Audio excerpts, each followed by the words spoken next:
guys, this video is going to be a book review of The Song of Achilles by Madeline Miller. Madeline Miller seems, from the back cover of the book, to be a scholar of ancient Greek and Latin, and she has been teaching both of them for the past 9 years. Well, when this was published.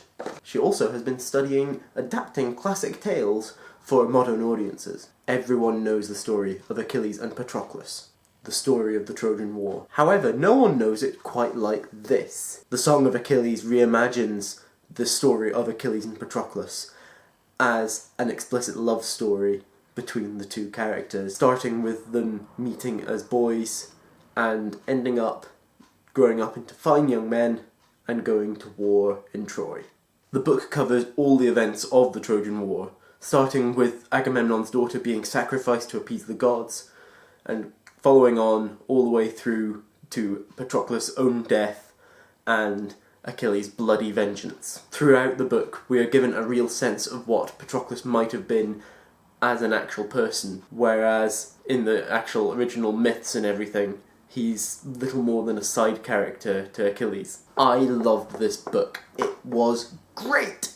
It combined some of my favourite stuff, ancient Greek mythology and history, with fanfic and talks about LGBTQIA rights. It's fantastic. It's fantastic. It basically made it a brilliant read for me as a person. The book really made me think about aspects of the Trojan War story that I had never really considered before, such as that Thetis and Patroclus must have interacted, and how they interacted would actually be really important to the relationship of Achilles and Patroclus himself. The book put a lot of things in a new perspective for me that I am a bit of an amateur historian, Greek mythology person, classicist, and it just put them in a new perspective for me entirely that I had never really considered. I really liked learning things from Patroclus' perspective as well, because in the versions of the story that I had heard, he was little more than a side character, barely worth noting aside from the actual, death that causes Achilles to go off on his bender on vengeance.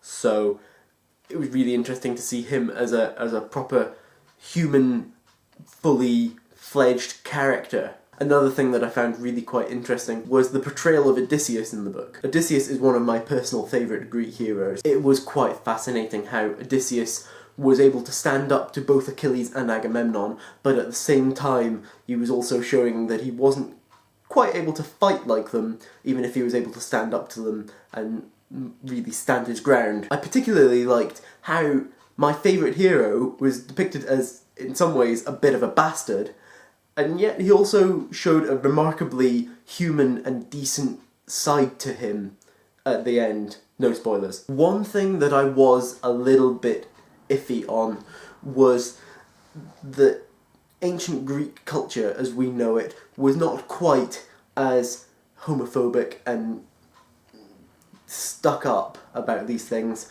as we are as a society today.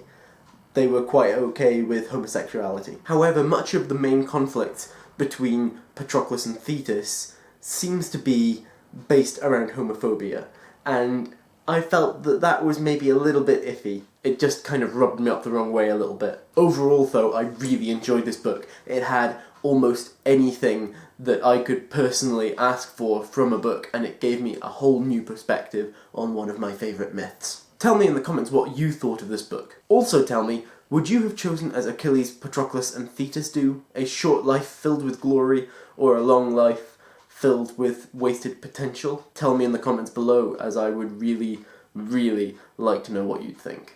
I hope that you enjoyed this video and that you remember to like and share it and subscribe to my channel. Click on the thumbnails above to see other videos by me, including my review of The Rhythmatist by Brandon Sanderson and an update for March on my 2016 commitments. Bye!